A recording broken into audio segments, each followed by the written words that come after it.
Bapak, Ibu, saudara-saudari yang dikasihi Tuhan, marilah kita mempersiapkan hati kita serta membuka pikiran kita untuk menerima kabar sukacita dari Tuhan melalui bacaan kitab suci serta bacaan Injil dan juga renungan pada hari ini. Bacaan pertama, pembacaan dari Kisah Para Rasul bab 12 ayat 24, dilanjutkan bab 13 ayat 5a. Pada waktu itu firman Tuhan makin tersebar dan makin banyak didengar orang. Setelah mereka menyelesaikan tugas pelayanan mereka, Barnabas dan Saulus kembali dari Yerusalem ke Antiokhia. Mereka membawa Yohanes, yang disebut juga Markus. Pada waktu itu, dalam jemaat di Antiokhia, ada beberapa nabi dan pengajar, yaitu Barnabas dan Simon, yang disebut Niger, dan Lukius orang Kirene, dan Menahem yang diasuh bersama dengan raja wilayah Herodes dan Saulus. Pada suatu hari, ketika mereka beribadah kepada Tuhan dan berpuasa, berkatalah Roh Kudus, "Khususkanlah Barnabas dan Saulus bagiku untuk tugas yang telah kutentukan bagi mereka." Maka berpuasa dan berdoalah mereka, dan setelah meletakkan tangan ke atas kedua orang itu, mereka membiarkan keduanya pergi, oleh karena disuruh Roh Kudus.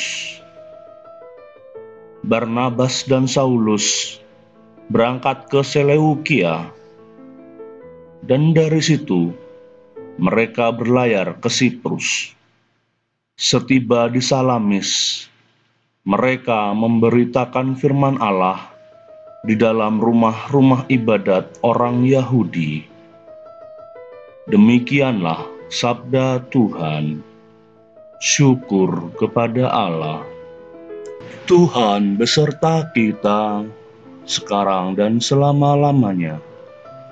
Inilah Injil Yesus Kristus menurut Yohanes. Dimuliakanlah Tuhan. Injil Yohanes bab 12 ayat 44 sampai 50.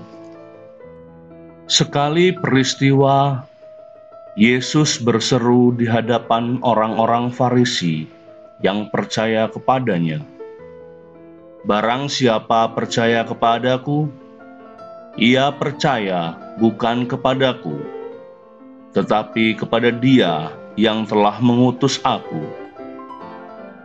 Dan barang siapa melihat aku, ia melihat Dia yang telah mengutus aku.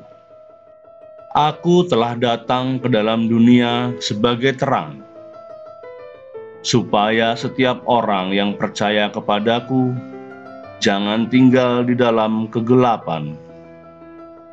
Dan jikalau seorang mendengar perkataanku, tetapi tidak melakukannya, bukan aku yang menjadi hakimnya. Sebab aku datang bukan untuk menghakimi dunia, melainkan untuk menyelamatkannya. Barang siapa menolak aku dan tidak menerima perkataanku, ia sudah ada hakimnya, yaitu firman yang telah kukatakan. Itulah yang akan menjadi hakimnya pada akhir zaman. Sebab bukan dari diriku sendiri aku berkata-kata, tetapi Bapa yang mengutus aku. Dialah yang memerintahkan aku untuk mengatakan apa yang harus aku katakan dan aku sampaikan. Dan aku tahu bahwa perintahnya itu adalah hidup yang kekal.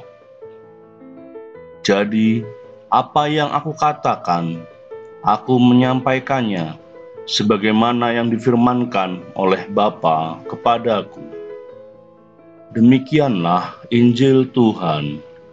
Terpujilah Kristus. Renungan Harian Katolik, Rabu 6 Mei 2020. Praktis, lengkap, dan cepat. Itulah 3 kata kunci yang di zaman modern ini amat disukai orang. Mulai barang-barang elektronik seperti komputer, laptop, dan HP bisa dibilang lebih praktis, memiliki fitur-fitur yang lengkap, dan proses operasionalnya cepat.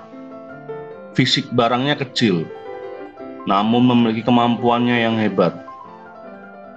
Begitu pula orang lebih suka belanja di supermarket atau mall, karena barangnya lebih lengkap dan terjamin. Mudah diambil, dan orang bisa pilih dari berbagai alternatif pilihan. Dan untuk kaula muda yang datang ke mall, datang ke supermarket, bisa juga sebagai tempat untuk mencuci mata. Manakah dampak negatif dari semangat yang serba praktis, ingin lengkap dan cepat itu? Orang menjadi sulit untuk tekun berdoa, serta mati raga. Loh, bagaimana jalan pemikirannya? Bacaan pertama hari ini mengisahkan dengan apik bagaimana jemaat perdana di Antiokhia gemar berdoa dan berpuasa.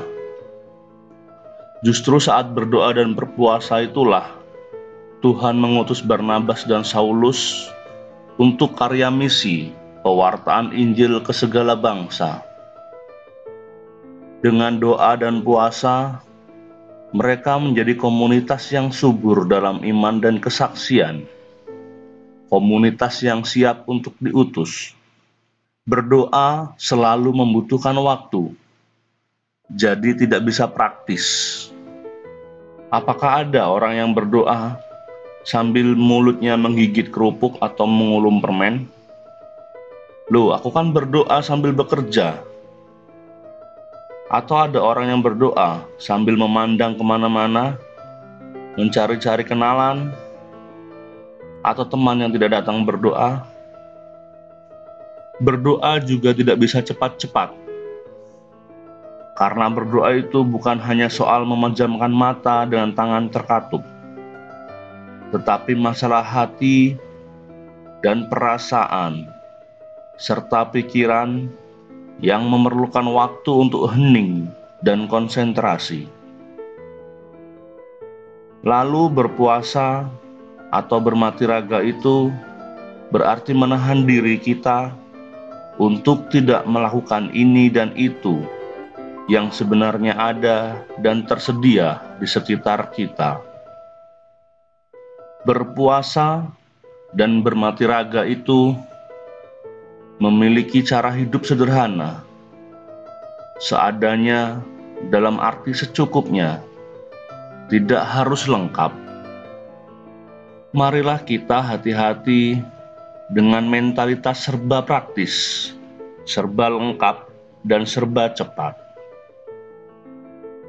Ya Tuhan yang Maha Baik, berilah kami umat-Mu semangat hidup sederhana, berpuasa, dan bermati raga, agar kami semakin dekat denganmu. Amin.